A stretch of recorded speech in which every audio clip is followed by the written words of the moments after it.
मुर्दों का स्कूल। गांव के पास घने जंगल के बीचों बीच एक पुराना स्कूल था। गांव वाले उसे मुर्दों का स्कूल कहते थे। किसी को नहीं पता था कि वह स्कूल क्यों बंद हुआ, परंतु कई दशकों से वहां कोई नहीं गया।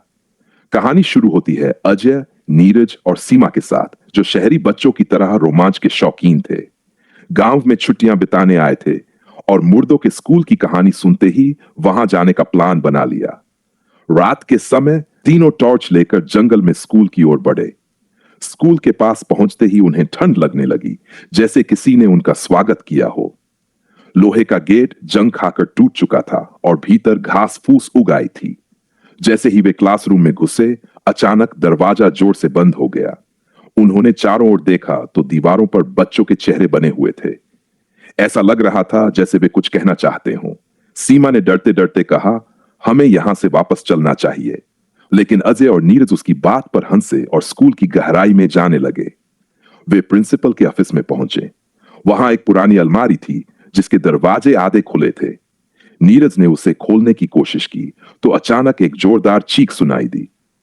तीनों ने मुड़कर देखा तो एक काली छाया उनके पास आ रही थी। छाया ने धीरे धीरे आकार लेना शुरू किया और कुछ ही पलों में वह एक बूढ़ी औरत बन गई। उसके चेहरे पर गुस्सा और दर्द साफ झलक रहा था। वह चिल्लाई, तुमने मेरी नींद क्यों खराब की?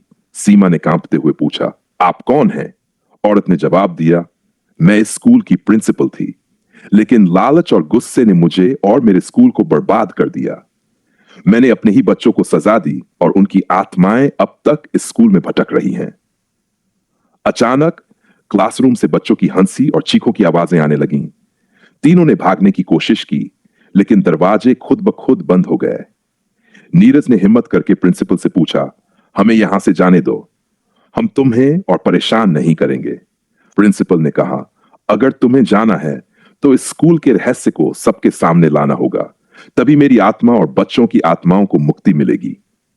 अजय ने वादा किया कि वह इस कहानी को पूरी दुनिया तक पहुंचाएगा। तभी दरवाजे खुल गए। तीनों जैसे तैसे भागते हुए गांव लौटे। सुबह होते ही उन्होंने गांव वालों को मुर्दों के स्कूल की कहानी सुनाई। लोग हैरान रह गए और उस जगह जाकर प्रार्थना करने का फैसला किया। कहते हैं कि उसके बाद उस स्कूल में कभी कोई चीखें सुनाई नहीं दी, लेकिन जो भी उस रास्ते से गुजरता है उसे बच्चों की हल्की हंसी जरूर सुनाई देती है। गांव के लोग स्कूल में प्रार्थना करने के बाद निश्चिंत हो गए थे कि अब वहां कोई अजीब घटना नहीं होगी। लेकिन अजय, नीरज और सीमा के मन में यह रहस्य अब भी गहराई से बैठा हुआ था।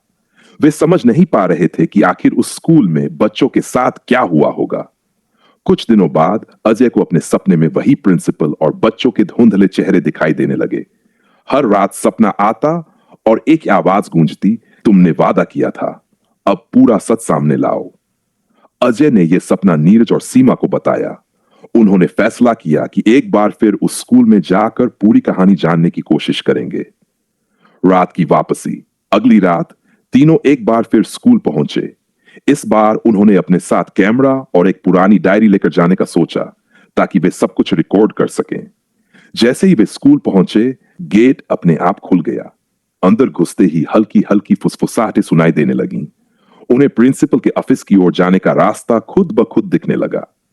ऑफिस पहुंचकर उन्हें अलमारी के पास एक पुराना संदूक मिला। संदूक पर खून के धब्बे और अजीब निशान बने हुए थे। जब उन्होंने उसे खोला तो अंदर बच्चों की कापियां, पुराने खिलौने और एक मोटी डायरी रखी थी। डायरी का सच। डायरी में लिखा था, यह स्कूल मेरी जिंदगी थी, लेकिन जब सरकार ने इसे बंद करने का फैसला लिया तो मैंने विरोध किया। उन्होंने कहा कि स्कूल की जमीन पर एक कारखाना बनेगा। गुस्से में आकर मैंने बच्चों को स्कूल में बंद कर दिया ताकि सरकार डर जाए, लेकिन आग लगने की घटना ने सब खत्म कर दिया। डायरी पढ़कर तीनों की आंखें भर आईं। वह औरत गुस्से में अंधी हो चुकी थी और अपने गुस्से की वजह से बच्चों की जान ले बैठी थी। अधूरी आत्माओं की पुकार। डायरी पढ़ते ही चारों ओर से बच्चों की आत्माएं दिखाई देने लगीं। वे मदद मांग रही थी। वे पूछा, हम तुम्हारी मदद कैसे कर सकते हैं?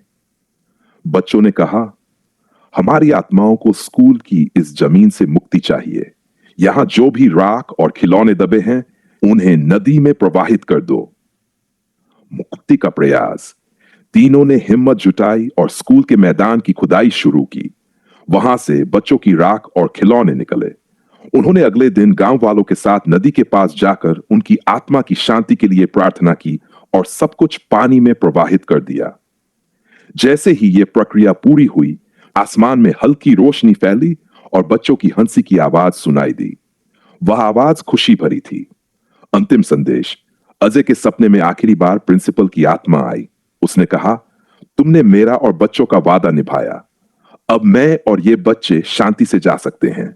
तुम्हारा धन्यवाद। उस दिन के बाद मुर्दों का स्कूल एक रहस्य ही बनकर रह गया। लेकिन वह दिन याद दिलाता है कि गुस्सा और लालच कभी कभी इंसान को राक्षस बना देता है। स्कूल अब वीरान था और गांव के लोग राहत महसूस कर रहे थे। लेकिन अजय, नीरज और सीमा के मन में अब भी कुछ सवाल थे। बच्चों की आत्माओं को शांति तो मिल गई थी, पर स्कूल की काली छाया का रहस्य अभी भी अनसुलझा था। एक नई चेतावनी। एक रात अजय के सपने में एक नई परछाई दिखाई दी। यह बच्चों या प्रिंसिपल की आत्मा नहीं थी। यह एक अंधेरे में छिपा हुआ कोई बड़ा खतरा था। परछाई ने उसे चेतावनी दी, तुमने बच्चों को बचा लिया, लेकिन उनकी मौत की असली वजह तक अब भी नहीं पहुंचे। अगर सच जानने की कोशिश नहीं की तो इस स्कूल की काली ताकत फिर लौटेगी। अजय ने इस सपने को गंभीरता से लिया और अपने दोस्तों से इसे साझा किया। पुराने दस्तावेज। तीनों ने फैसला किया कि स्कूल के रहस्य को और गहराई से जानने के लिए वे एक गांव की लाइब्रेरी और पंचायत के रिकॉर्ड खंगालेंगे।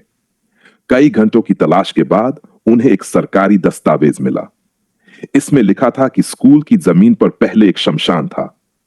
जब यह स्कूल बनाया गया तो उस जगह की आत्माओं ने इस पर कब्जा कर लिया।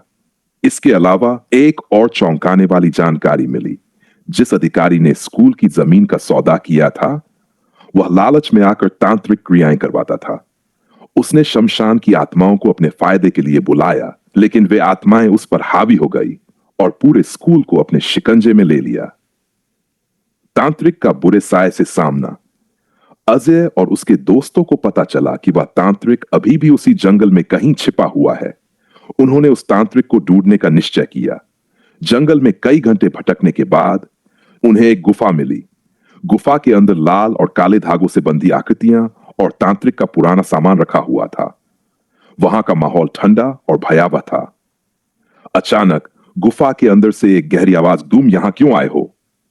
गुफा में वही तांत्रिक बैठा था। उसकी आंखों में काली चमक और चेहरे पर अजीब सी हंसी थी। उसने कहा, तुमने बच्चों को मुक्ति दिलाई, लेकिन इस जगह से मेरी ताकत कभी खत्म नहीं होगी। आखिरी मुकाबला।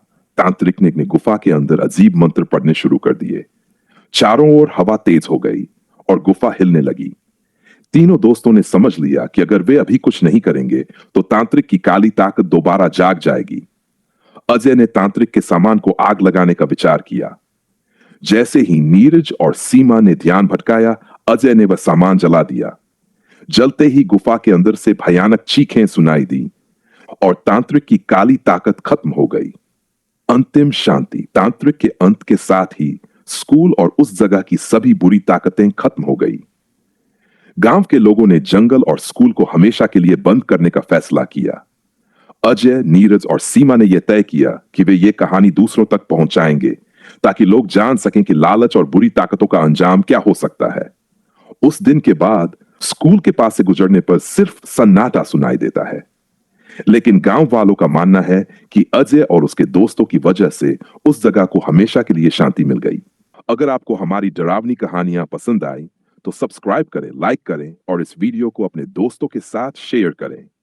अपनी राय हमें कमेंट में बताएं और हमारे साथ जुड़े रहें, ताकि आपको मिले डर से भरी और भी कहानियां।